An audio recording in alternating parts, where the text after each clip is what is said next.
राजधानी दिल्ली के जंतर मंतर पर प्रदर्शन चल रहा है और एनटीए के खिलाफ ये प्रदर्शन हो रहा है और एनपीए के भी खिलाफ। सबसे पहले सवाल मेरा ये है कि क्या कुछ आप लोग मांग कर रहे हैं और क्या चीज को लेकर यहाँ पर, किस किस मांग को लेकर यहाँ पर? देखिए, हम यहाँ पे मौजूद हैं शिक्षा व्यवस्था में एक व्यापक बुनियादी बदलाव की जो लड़ाई है उसे मजबूत करने के लिए मौजूद है। हम देखते हैं कि आज के दौर में जो सरकार है, सरकार लगातार तमाम जन विरोधी नीतियों के सहारे शिक्षा में निजीकरण ला रही है, शिक्षा में प्राइवेटाइजेशन के साथ साथ इनफॉर्मलाइजेशन ला रही है।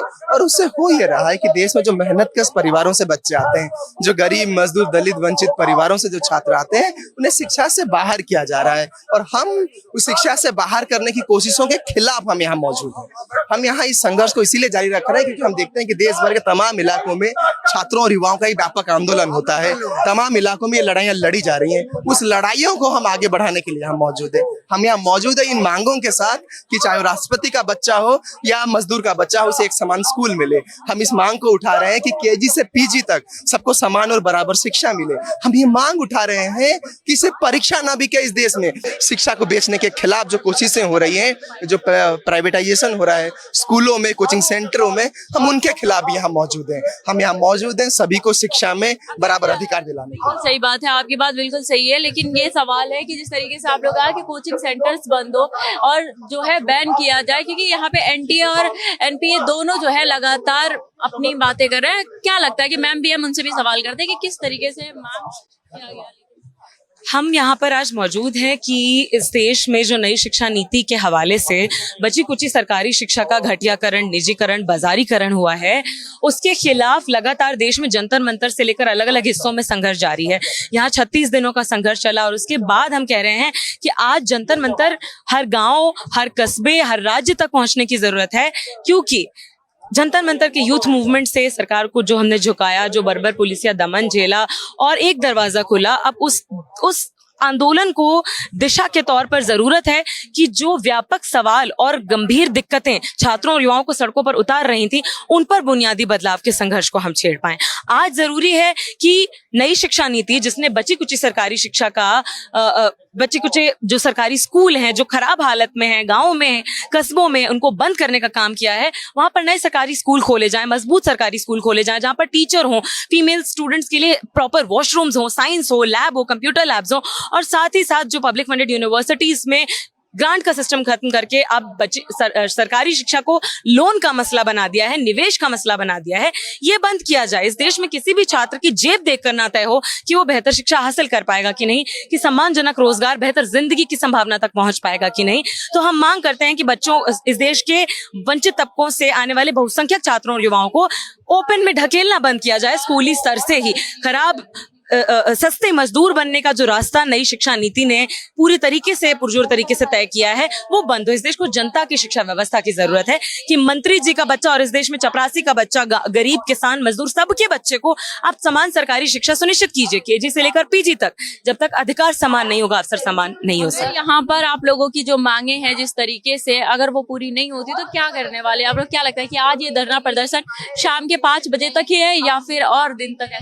नहीं, देखिए, देश के अलग अलग हिस्सों में अब आंदोलन हो रहा है। आप देखिए, छत्तीसगढ़ में बच्चियां जो हैं हाईवे ब्लॉक करके कह रही हैं कि आप जो हमें हॉस्टल्स में और स्कूल में टीचर और वार्डन बच्चियों से काम करा रहे हैं, शिक्षा नहीं दे रहे हैं। और साथ ही साथ मतलब जिनके हाथ में किताब कलम होना चाहिए था, साइंस स्ट्रीम होनी चाहिए थी, कॉमर्स के लैब्स होने चाहिए थे, उन बच्चों को आज कहना पड़ रहा है कि हमें कम से कम आप डिग्निफाइड फूड दीजिए, बेसिक इंफ्रास्ट्रक्चर दीजिए। तो हम कह रहे हैं कि हमारे देश में संघर्ष बहुत भयंकर गैर बराबरी है।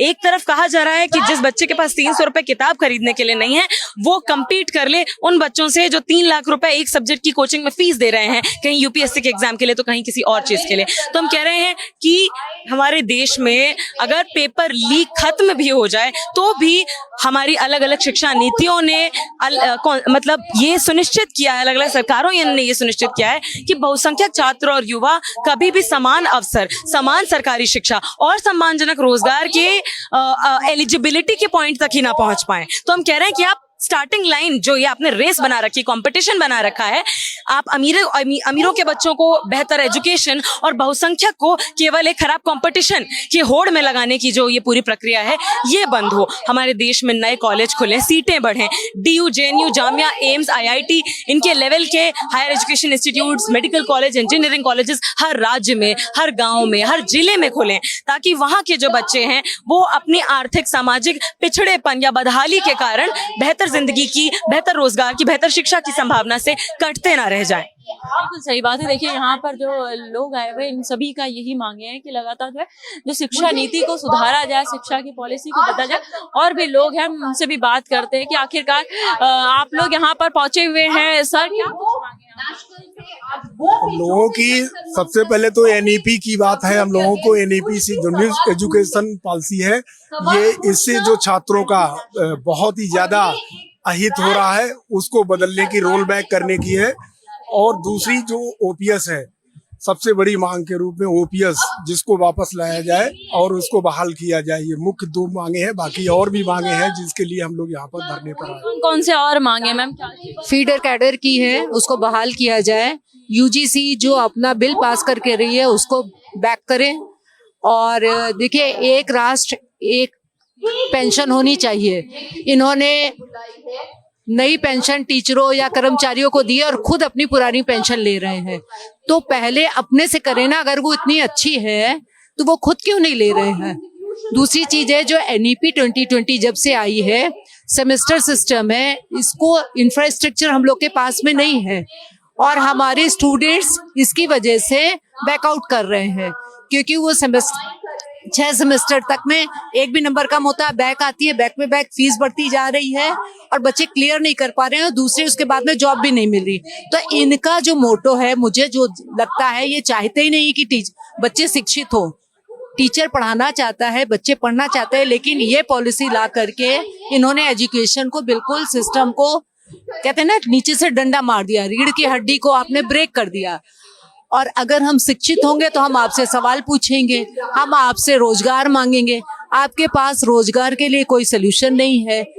तो इन सब चीजों के लिए ये हम लोगों ने यहाँ पे धरना दिया हुआ है। देखिए यहाँ पर देखिए किस तरीके से टीचर और स्टूडेंट सब मौजूद है। सबकी मांग है कि जो शिक्षा व्यवस्था में जो शिक्षा प्रणाली है उसमें सुधार किया जाए। यहाँ पर भी लोग मौजूद हैं, उनसे पूछते हैं, सर आप लोग यहाँ पर पहुंचे हुए हैं, क्या कुछ मांगे हैं सबसे प्रायोरिटी पे ये बताइए, क्योंकि देखिए शिक्षा नीति को बदलने की आप लोग कोशिश कर रहे हैं, पेंशन की बात की जा रही है।